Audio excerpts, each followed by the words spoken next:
Sesungguhnya konflik-konflik yang terjadi dalam umat Islam ini ya, itu ya, terlepas nanti klaimnya apapun ya, itu kalau kita lihat dari awal adalah direbut kekuasaan.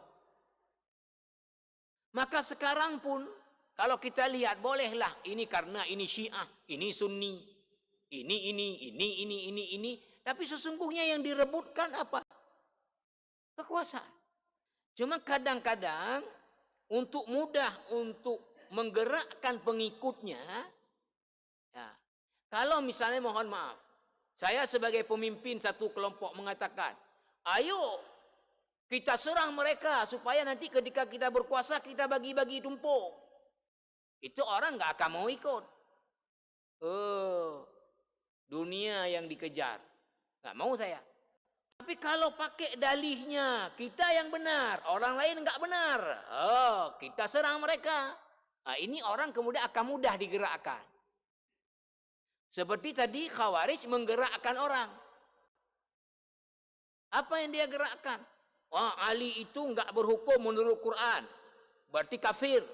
Orang kafir apa? Halal darahnya, maka bisa diperangi. Maka itulah kata Ali tadi, kalimatnya benar, maksudnya itu batil.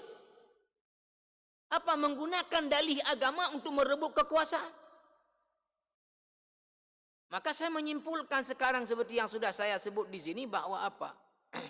Kecenderungan kelompok-kelompok dalam Islam ini sekarang ini apa? Ya, ini sebetulnya dari dulu adalah apa? Merebut kekuasaan ya, dengan menggerak pengikutnya tadi menggunakan dalih-dalih agama seolah kita yang betul, orang lain enggak ada yang betul. Nah, kemudian setelah itu apa? Memaksakan paham dia kepada orang lain. Maka kalau ini yang terus berjalan, ya enggak ada selesainya masalah umat ini. Dan tidak akan Islam ini menjadi kuat.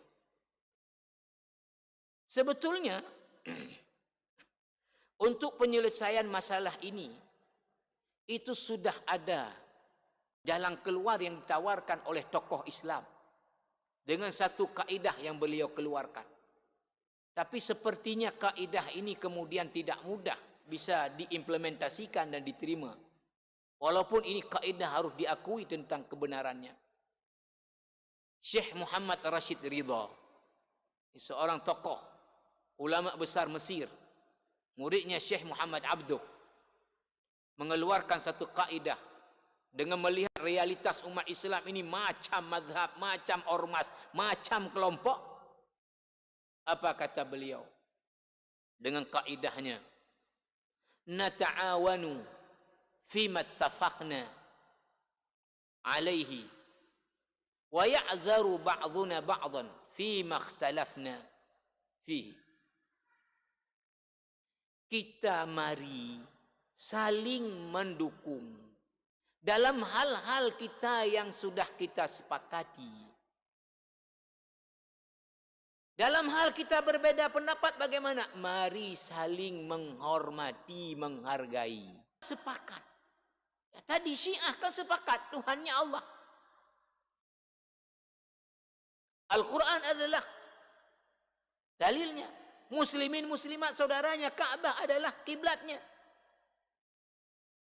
Nah, ada beda-beda ini ya.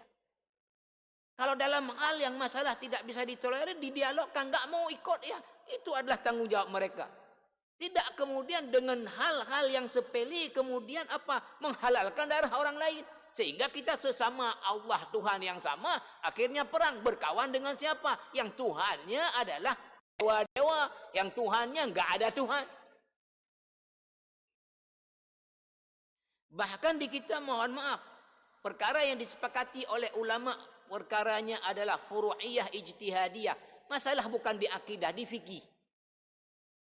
Ini juga menjadi masalah yang kemudian membuat umat ini tadi pecah. Luar biasa. Maka tawaran Syekh Rashid Ridha ini sebetulnya inilah jalan keluar untuk menyatukan lagi umat Islam ini. Mari dalam hal kita yang sudah sepakat, kita saling bantu-membantu. Dalam hal kita yang berbeda, mari kita saling menghormati.